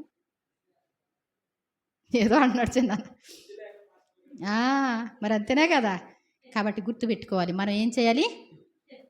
మీరు వారి తట్టు తిరగకూడదు, వారే మీ తట్టు తిరగవలెను. అర్థమైందండి? నీ సొంత అన్నయ్య పెళ్లి చేసుకుంటున్నాడు అనుకో, గుర్తుపెట్టుకోండి ఒకసారి. ఒరేయ్ తమ్ముడు, నేను మీ సొంత మీ తమ్ముడు పెళ్లి చేసుకుంటున్నాడు అనుకోండి, మీరు అన్నయ్య అనుకోండి. ఒరే తమ్ముడు నేను రావాలంటే ఏం చేయాలిరా? నువ్వు రాధన పెళ్లి చేసుకో, లేకపోతే నేను రానురా నీకు ఇష్టమైతే. అంతేగాని మా తమ్ముడు కదండి ఏమనుకుంటాడండి, మా అన్నయ్య కదండి ఏమనుకుంటాడండి, వాడు పిల్ల కదండి. ఏమండి చాలా జాగ్రత్త. మనం ఏం చేయాలి? మనకు కావాలనుకుంటే ఏం చేయాలి? వాళ్ళే మార్చుకోవాలి, అంతేగాని నువ్వు మారిపోయేలాగా అంత కష్టం ఏమొచ్చి. కాబట్టి ఇక్కడ చాలా జాగ్రత్త. దేవుడు నీకు తోడుగా ఉండాలంటే ఎక్కడికి వెళ్ళినప్పటికీ కూడా విజయం ఏముంటుంది నీకు. మహారాజుల సహితం నీకు లోబడిపోయే పరిస్థితి. ఏమండి ఇప్పుడు వాళ్ళు వచ్చి దీనంగా అడుగుతున్నారా? ఎలాగడుగుతున్నారు చెప్పండి? ఏమండి నిశ్చయముగా దేవుడు నీకు తోడే ఉండడం యెహోవా నీకు తోడుగా ఉండడం చూసాము. కాబట్టి మాకు మీకు మధ్య ఒక ప్రమాణం ఉండాలి. మేము నిన్ను ముట్టక నీకు మేలే తప్ప మరేమీ చేయక నిన్ను సమాధానంగా పంపివేసితిమి గనుక నీవును మాకు కీడు చేయకున్నట్లు నీతో నిబంధన చేసుకొందుమని అనుకుంటుమి. ఇప్పుడు నీవు యెహోవా ఆశీర్వాదం పొందిన వాడవు అనిరి. ఏంటంటండి ఇస్సాకు గారు, మేమేం చేయలేదు కదా, మీకు గొడవ పెట్టుకోలేదు కదా, వెళ్ళిపోమన్నా అంతే. ఏమండి ఏమన్నారండి? వెళ్ళిపోండి ఇక్కడ నుంచి అని చెప్పాం. గొడవ ఏం పెట్టుకోలేదుగా మీతో, వెళ్ళిపోమన్నాం. మేలే చేసాం మీకు. మీరు వచ్చిన తర్వాత ఎంత ఆశీర్వదింపబడ్డారండి ఇంకా. ఏమండి అందుకోసం ఏంటి, మీకు మాకు ఏముండాలి, ఒక వడంబడిక ఉండాలి. ఎప్పుడు కూడా మీరు ఎంత పెద్దోళ్ళైనా, మేము ఎంత ఏ స్థితిలో ఉన్నా మీరు మేము ఎలా ఉండాలి, ఫ్రెండ్స్గానే ఉండాలి. ఆ మధ్యలో వడంబడిక ఎవరి పేరట, దేవుని పేరటే ఉండాలి. యెహోవా నామమున ప్రమాణం చేస్తారు, అప్పుడు మీరు ఆశీర్వదింపబడినవారు. ఎవరంటండి? అప్పుడు అంటండి, ఇప్పుడు నీవు యెహోవా ఆశీర్వాదం పొందినవాడు అన్రి. అతడు వారికి విందు చేయగా వారు అన్నపానములు పుచ్చుకొనిరి. తెల్లవారినప్పుడు వారు లేచి ఒకరితో ఒకడు ప్రమాణము చేసుకొనిరి. తరువాత ఇస్సాకు వారిని సాగనంపగా వారు అతని యొద్ద నుండి సమాధానముగా వెళ్ళిరి. ఆ దినమందు ఇస్సాకు దాసులు వచ్చి తాము త్రవ్విన బావిని గూర్చి అతనికి తెలియజేసి మాకు నీళ్లు కనబడినవని చెప్పిరి గనుక దానికి షేబా అను పేరు పెట్టెను. కాబట్టి నేటి వరకు ఆ ఊరి పేరు బెయేర్షెబా. ఏంటంటండి, ఏదైనా శుభమే. వాడు భోజనం చేసి అలా వెళ్ళారో లేదో, వీళ్ళ పని వాళ్ళు వచ్చి ఏమన్నారండి, అయ్యా మళ్ళీ వాటర్ పడి మీకు బోరు ఏమంటే బోరు ఫుల్గా పడిందంటే మీకు ఎలా ఉంటుంది? ఏమండి పట్టలేని కొడుకు పుట్టినంత సంతోషం ఉంటుంది, అవునా కదా? మంచి బోరు పడిందంటే ఇక అయిపోయింది సంతోషం. చాలా నీళ్ళు పడలేదంటే ఎలా ఉంటుందండి? అదొక ఫీలింగ్, చాలా కష్టమైన ఫీలింగ్. ఆశీర్వాదం ఏమో కానీ ఫీలింగ్ కూడా ఉంటుంది కదా. కాబట్టి ఏంటంటే మంచి వాటర్ బండి అయ్యి అంటే చాలా శుభం, దేవుడు సంతోషం ఇచ్చాడు. కాబట్టి ప్రార్థన చేయడం మానవద్దు. మీరు ప్రతి ఒక్కళ్ళు కూడా ఏం చేయాలండి, దేవుడు అంట అలా సమీపంగా వస్తాడంట, నీ చెవి దగ్గరికి వస్తాడు ఇలా. ఏమండి ఆయన చెవి ఇలా దగ్గర పెట్టుకొని వింటాడంట, అవునా కదా?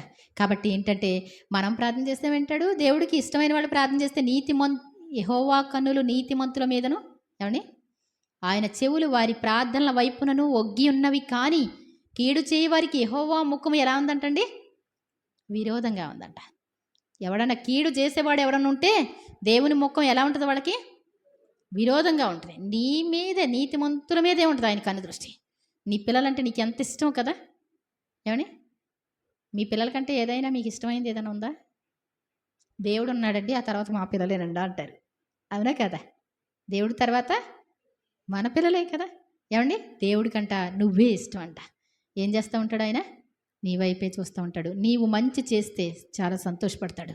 నీవేదైనా తప్పు చేస్తూ ఉంటే ఏం చేస్తాడు ఆయన, చాలా దుఃఖపడతారు. అంత దుఃఖపడవలసిన పని ఏంటండి అంటారా? ఏమండి నువ్వు సరిగా లేకపోతే, ఏమండి ఆయన ప్రియకుమారుడిని పంపించాడు ఆ పాపానికి ఫలితం అనుభవించడానికి, ఆ పాపానికి దెబ్బలు అనుభవించడానికి నువ్వు తట్టుకోలేవని చెప్పి దేవుడు ఏం చేశారు అంటే, పాపం వల్ల వచ్చే జీతం మరణం అని ఉంది. ఏమండి శిక్ష పడాలంటండి తప్పకుండా. దేవుడు కావాలని శిక్ష వేయడం కాదు. ఏమండి ఒక మరక పడింది అనుకోండి, సపోజ్ ఏమండి క్లాత్ మీద ఒక మరక పడింది. ఆ మరకని ఏమండి నీళ్ళతో కడిగితే పోద్దా? దానికి కావాల్సింది ఏదో కావాలి కదా, సబ్బు కావాలి. సబ్బు కాకుండా నీళ్ళతో కడగండి అని అనుకోండి, ఏమవుద్దండి? మళ్ళీ అలాగే ఉంటుంది. అర్థమవుతుందండి? కాబట్టి పాపానికి ప్రాయశ్చిత్తం జరగకపోతే ఆ పాపము దానివల్ల మరణమే వస్తుంది. అది ఎవరొకళ్ళు మరణించాలి లెక్క. నువ్వు తప్పాలి అంటే ఆయన కుమారుని పంపించుకున్నాడు. పాపం ఉత్తినే పోదండి. అర్థమవుతుందండి? యేసుప్రభువారు మధ్యలో వచ్చి ఆయన ఏం చేశారు, మనం చేసిన అతిక్రమాలకి ఆయన శిక్ష భరించారు కాబట్టే ఆ పాపం పోయింది. అందుకోసం నిజంగా నువ్వు ప్రార్థన చేస్తే ఆయనకి ఎంతో ఇష్టం, మంచిగా ఉంటే ఆయనకి ఇష్టం. నువ్వు అడక్కముందే దేవుడు ఏం చేస్తారు, ప్లాన్ చేస్తూనే ఉంటారు. ఒకవేళ మరి అబ్రహాం గారికి ఏమంటే అబీమెలెకు రాజు తీసుకెళ్ళిపోయి ఏమంటే కష్టపెట్టినప్పటికీ కూడా ఎంతో సెక్యూరిటీ వచ్చింది, తర్వాత ఎంతో ఆస్తి వచ్చింది. ఈ రోజున మనందరికీ కూడా ఆదర్శంగా నిలబడిన వాడయ్యాడు. కాబట్టి ప్రార్థన చేయడం ఎవరు కూడా మానకూడదు. ప్రార్థన చేస్తే దేవుడు మనం మొరపెట్టినప్పుడల్లా మనకు సమీపంగా ఆ వచనాలు చదవండి, నాకు చాలా ఇష్టమైనటువంటిది. ద్వితీయోపదేశకాండం 4:7 నుంచి.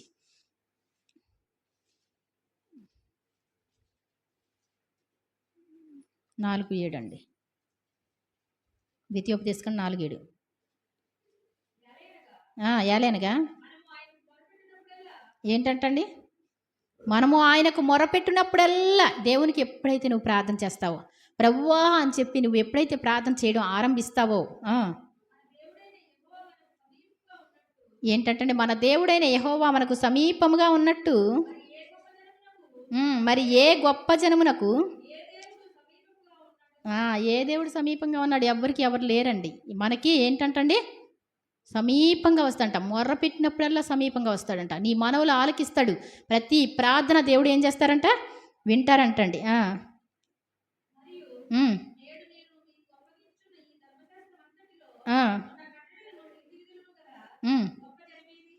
నువ్వెంత నీతిగా ఉంటావో, ఎంత కట్టడలు అనుసరిస్తావో, అలాంటి నీతిగల జనం అంటండి. నీతిగల జనమేది అంటాడు.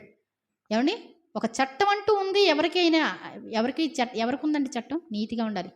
ఒక భార్యనే చేసుకోవాలి. ఏమండి, వాళ్ళ వరుసలు తప్పకూడదు. ఏమండి, ఎవరిని హింస పెట్టకూడదు, ఎవరిని కష్టపెట్టకూడదు. ఈ చట్టం అంతా ఎవరికి ఉందండి?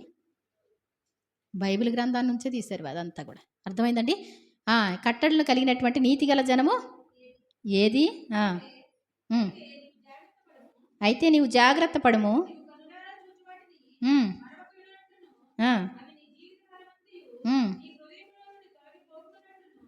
మనం ఆ కట్టడలు కానీ విధులు కానీ ఏంటంటండి, మన హృదయంలోంచి తొలగిపోకుండా ఉండాలంట. మనసుని ఏం చేసుకోవాలంటండి? బహు జాగ్రత్తగా కాపాడుకోవాలంట. ఏంటంటండి, నీ కుమారులకి నేర్పాలంటండి కట్టడలు విధులు. అర్థమవుతుందండి? నేర్పకపోతే ఏమవుతుందండి? తర్వాత మనమే కష్టపడాలి. చాలా భయంకరమైనటువంటి రోజులు. నువ్వు నేర్పకపోతే ఇంకోళ్ళు నేర్పించేస్తారు. నువ్వేం చేయాలి? మొదటిగా నేర్పించేసేది.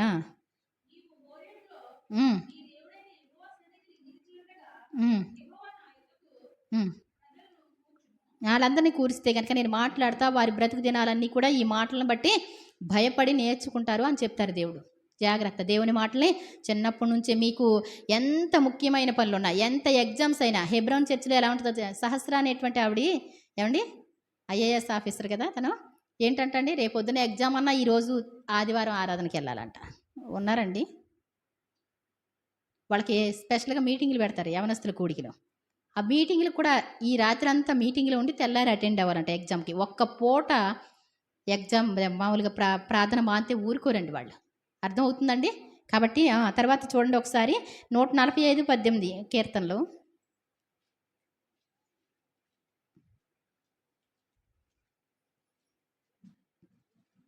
145:18.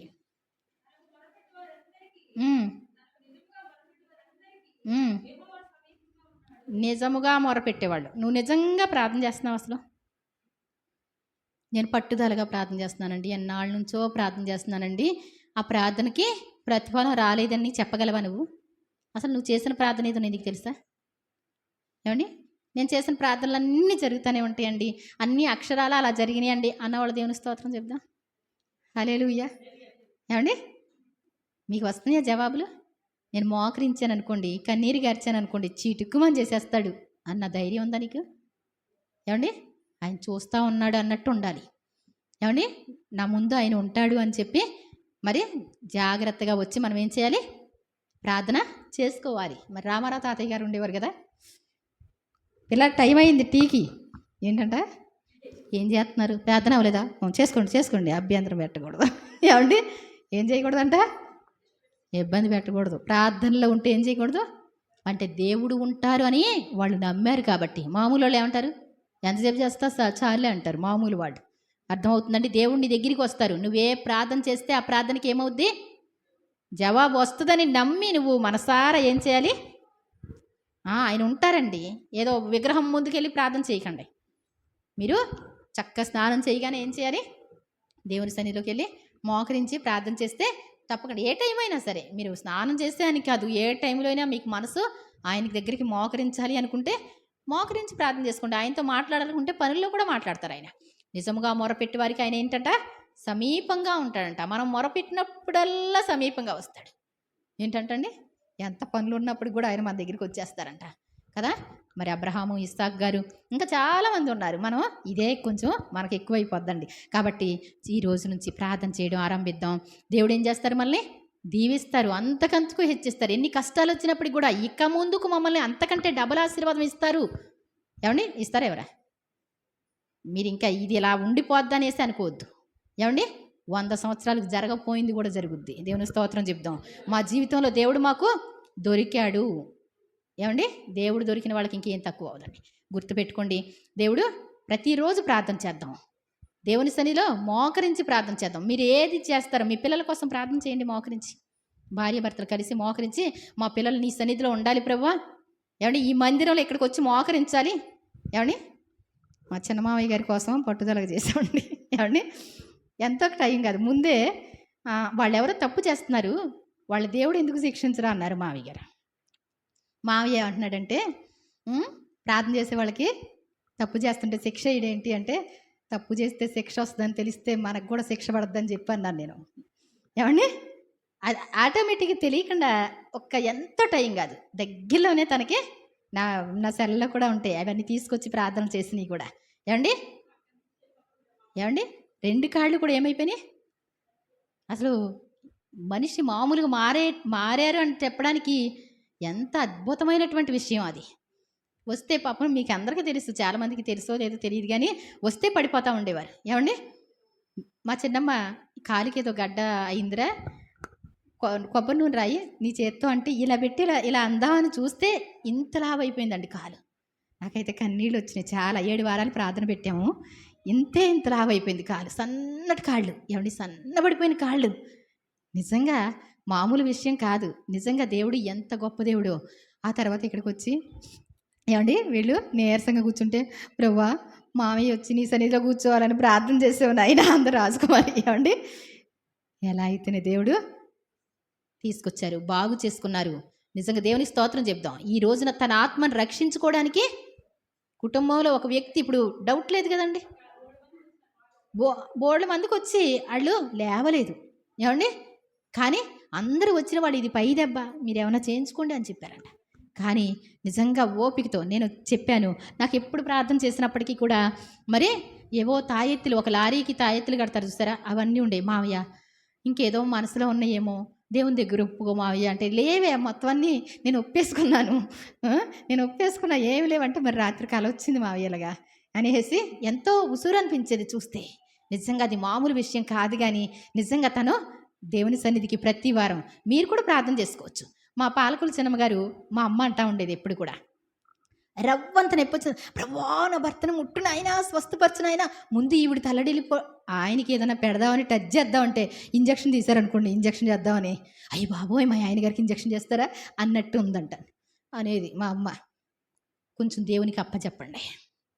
ఏమండి? ఆయన ట్రీట్మెంట్ చేయనివ్వండి, చేస్తే అది కష్టం అవుతాం. ఎలా ఉన్నా పర్లేదు కానీ నీ సన్నిధిలో మా పిల్లలు కనబడాలి. ఎలా ఉన్నా పర్లేదు నా భర్త ఇక్కడ కనబడాలి. మీరు అప్పగించండి దేవునికి. అంతే. మీరు అప్పగించారు అంటే ఏమైపోద్దండి? వచ్చేస్తారు అంతే, అక్కడ ఉంటారు అంతే. దేవుడు తీసుకొచ్చి కూర్చోబెడతారు. నీ కోరికను దేవుడు ఏం చేస్తారు? నెరవేరుస్తారు. నీ కోరిక యుక్తమైందే కదా. దేవుని సన్నిధిలో నీ పిల్లలు ఉండటం యుక్తమే కదా, నీ భర్త ఉండడం యుక్తమేనా కదా. ఇప్పుడు ఎంత సంతోషం అండి, అవునా కాదా? ఎంతో తిప్పలు పడేవాళ్ళు వాళ్ళు ప్రార్థనకి రావడానికి. ఏమండి? వాళ్ళకి ఇంట్రెస్ట్ ఉండదు. మేము వెళ్ళి కూర్చున్నాం అనుకోండి ప్రార్థనకి, వాళ్ళు వచ్చారంటే ప్రార్థన అయిందా లేదా ఫోన్ చేస్తూ ఉండేవారు. వచ్చేవాళ్ళు కాదు, ఫోన్ మావయ్య వస్తే ఏంటంటే రాడు. మేము కూర్చొని కాసేపు మాట్లాడుకున్నామన్నా మేము వెళ్ళిపోయాకే వచ్చేవారు మావయ్య. ఇప్పుడైతే ఎంతో సంతోషంగా మాట్లాడతారు. దేవుని స్తోత్రం చెప్దాం. కాబట్టి నిజంగా మీరు ప్రార్థన చేస్తే మీ కోరికలు మన్నించే దేవుడు. ప్రతిదీ మీరు ఇలా పెట్టుకొని ప్రార్థన చేయండి. ప్రభువా నా కోరికను మన్నించండి. అది జరగలేదు అనుకోవద్దు, అది ఆల్రెడీ వినేశాడు. నీ ప్రార్థనలు, నీ ధర్మకార్యాలు నీ దేవుని సన్నిధికి జ్ఞాపకార్థముగా చేరినవి అంటాడు కొర్నేలి విషయంలో. నీ ప్రార్థనలన్నీ వింటాడు. ప్రతిరోజు గుర్తుపెట్టుకొని ఆయన సన్నిధికి వెళ్ళి మోకరించి మనసారా ప్రార్థన చేసి బయటికి రండి. మీ ప్రార్థనకు ప్రతిఫలాలు మీరు చూస్తారు. అర్థమవుతుందండి? ఈ పనులన్నీ, చర్చి పనులన్నీ చేయించడానికి ఏమండి, మరి ఇవాళ సెకండ్ సాటర్డే పర్లేదు కదా. ఏమండి? ఈ చర్చి పనులన్నీ చేయించడానికి ఎటు వాళ్ళు అవట్లా. డబ్బులు చూస్తే ఒక 60,000 చేతితో పట్టుకున్నాను నేను. ఎంత ప్రార్థన చేసినా. మరి నారాయణపురం నుంచి ఒక అతను వచ్చాడు. ఏమండి? స్లాబ్ వేసి ఉంది, ఇంకా సెంటరింగ్ తీయలేదు. ప్లాస్టింగ్ చేస్తానికి పెట్టగోడ కట్టడానికి అంటే ఇటు నుంచి ఇలా తిరిగి ఇది మన వల్ల కాదులే అని వెళ్ళిపోతున్నాడు. అదేంటండి ఏం చెప్పరేంటంటే ఇది మామూలుగా అవ్వదండి. ఏమండి బాబీ మావయ్య అని తన్ను అడిగితే వచ్చి చూసి 1,20,000 అవుద్దిరా అన్నాడు. నా దగ్గర ఎంత ఉన్నాయి? 60,000 ఉన్నాయి. 1,20,000 అవుద్దిరా ఇచ్చిరా అన్నాడు. ఏంటి 1,20,000 టాబీ మేస్త్రికి ఇస్తే నేను సిమెంట్లు గట్ర ఇంక నేను ఎక్కడ తెచ్చుకోను? ఏమండి చెప్తే నమ్మరు. వేదన అదొక రకమైన వేదన. నేను అలా గేదెలట్టు తోలుకెళ్తా ఉన్నప్పుడు అటు వెళ్తా ఉంటే అక్కడ వచ్చింది మాట, యెహోవా బాహుబలం తక్కువైనదా అని. మీ బాహుబలమేమీ తక్కువ కాదు అని. చిన్న ఫోన్ అండి, నాకు గుర్తుంటుంది అని చెప్పి ఆ ఫోను ఉంది. ఆ ఫోను ఆన్ చేసుకొని పైకి వెళ్ళి నేను ప్రార్థన చేస్తున్నాను. ఆన్ చేసుకొని దుఃఖం అంటే దుఃఖం కాదు, సముద్రంలా ఉంది నా హృదయం. ప్రభువా ఈ సమయంలో ప్రార్థిస్తున్నా, ఈ ప్రార్థన అంతా కూడా ఏమవ్వాలి? మే నెలకల్లా అయిపోవాలి. నాకు టైం పెట్టనేది, టైం పెడతానికి ఏమైనా మనుషులు అనుకున్నావా దేవుడు ఆయన అనేదాన్ని. కానీ ఆ రోజు మే నెలకల్లా అందరూ వస్తున్నారు, చూస్తున్నారు, వెళ్ళిపోతున్నారు. అబ్బో ఇది పెద్ద పని అంటారు. 1,20,000 మామూలుగా ప్లాస్టింగ్లకి అట్లకి అడిగితే నేను ఎక్కడి నుంచి తెచ్చుకోను ప్రభువా, ఈ పని మీరు ఎలా చేస్తారు?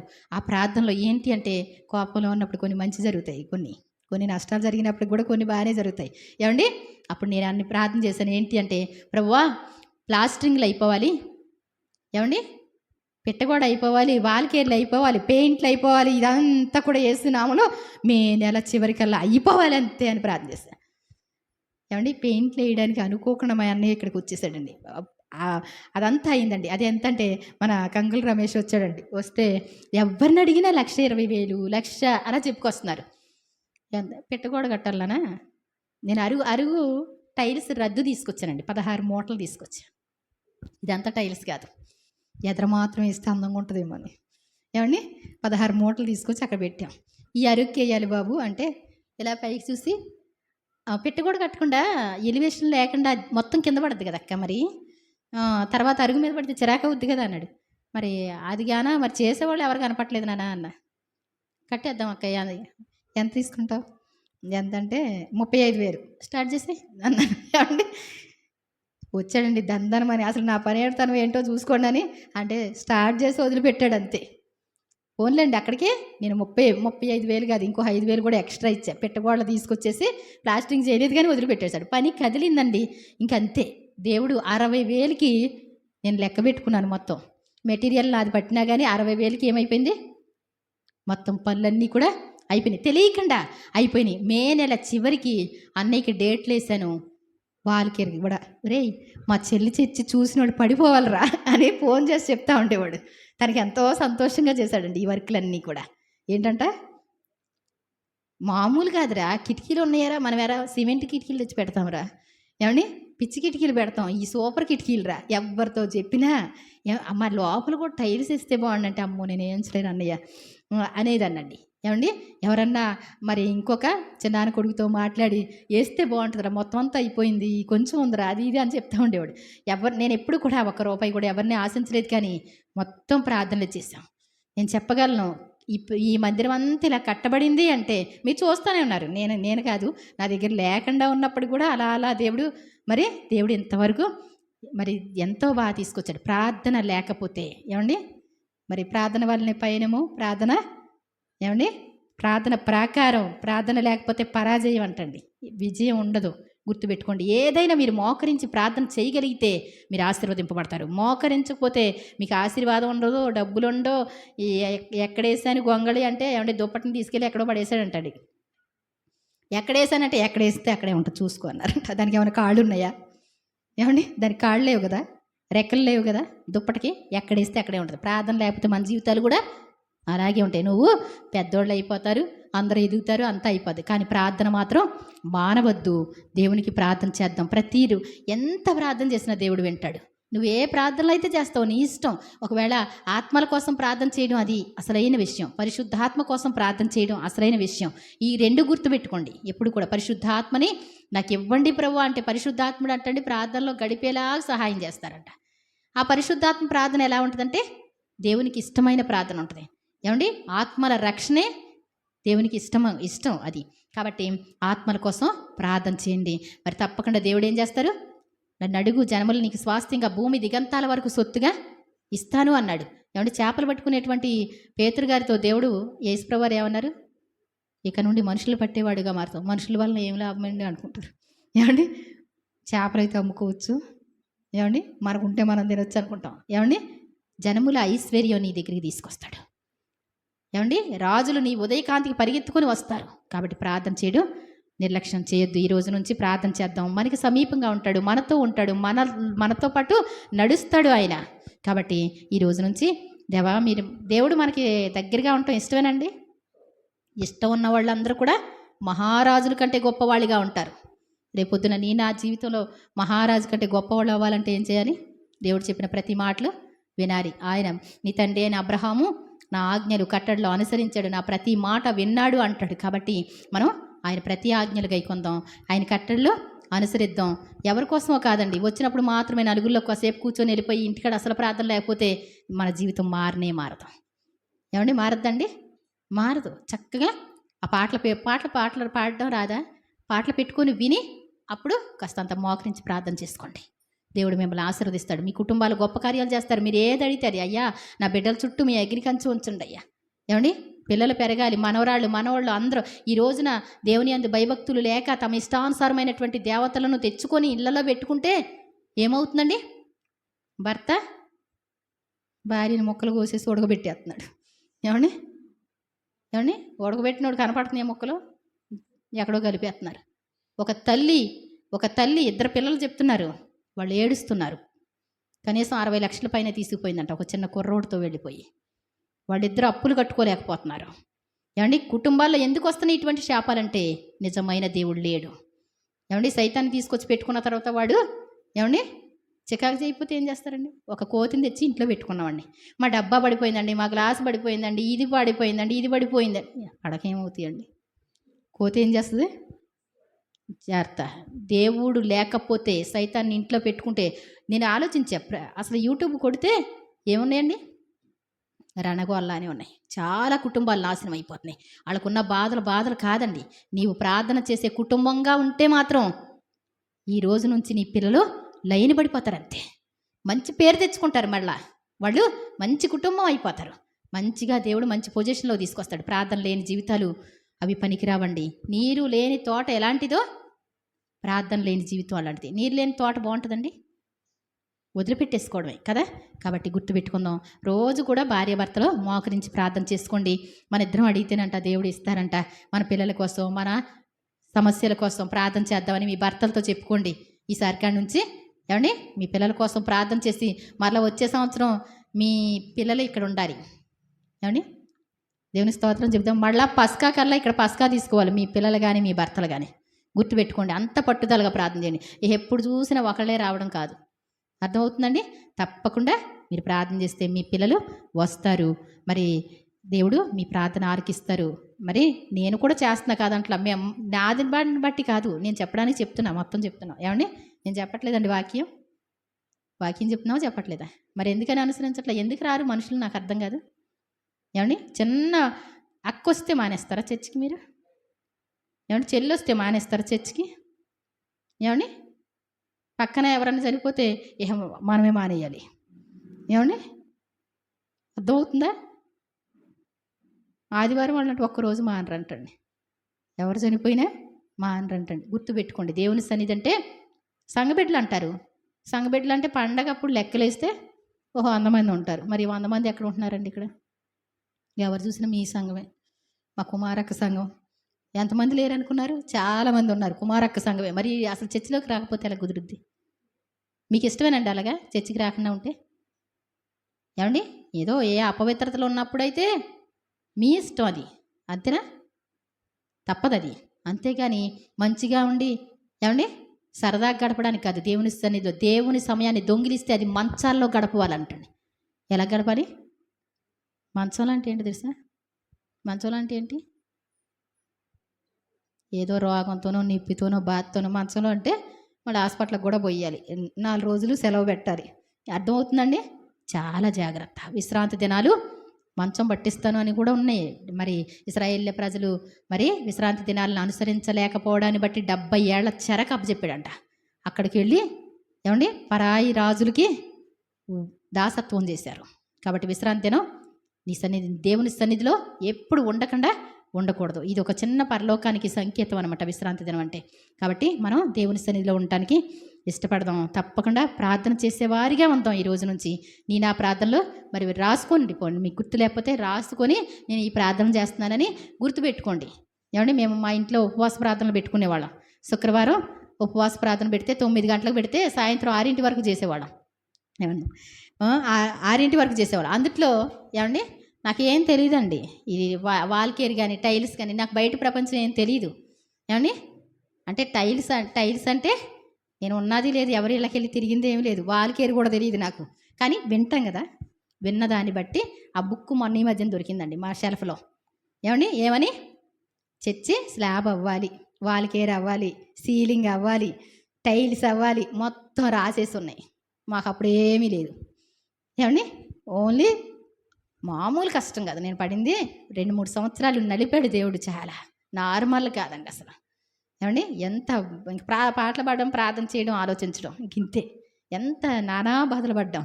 కానీ నిజంగా దేవుడు ఇంతవరకు తెలియకుండా తీసుకొచ్చారు. దేవునికి స్తోత్రం చెప్దాం. మీరు ఏ ప్రార్థన అయితే చేస్తున్నారో ఆ ప్రార్థన రాసుకొని ఉంచుకోండి. ఎంతకాలానికి జరుగుతుందో అర్థమవుతుంది. అంతే. మీరు ప్రార్థన చేయడం ఆరంభించండి. ఆయన ఎంతకాలం చేస్తారో ఆయన ఇష్టం. తప్పకుండా చేస్తారు. మిమ్మల్ని దేవుడు గొప్పగా హెచ్చించడానికి, దీవించడానికి, ఆశీర్వదించడానికి ఇష్టపడుతున్నారు. దేవుడు తన పరిశుద్ధ వాక్యాన్ని దీవించునుగాక. చిన్న ప్రార్థన చేసుకుందాం. పరిశుద్ధుడైన పరమ తండ్రి, మీ ఘనమైన నామానికి వందనాలు ప్రభువా. ఇంతవరకు నాయన మీ వాక్యం ద్వారా మాతో మాట్లాడారు. మీకు స్తోత్రాలు. నిజమే ప్రభువా, నిజముగా మొరపెట్టి వారికి మీరు సమీపంగా ఉండే దేవుడు తండ్రి. మిమ్మల్ని ఎవరైతే నాయన నమ్ముకుంటారో, ఎవరైతే ఆశ్రయిస్తారో వాళ్ళకి ఆయన ఎప్పుడు కూడా విడువక ఎడబాయక కృప చూపించే దేవా మీకు స్తోత్రాలు.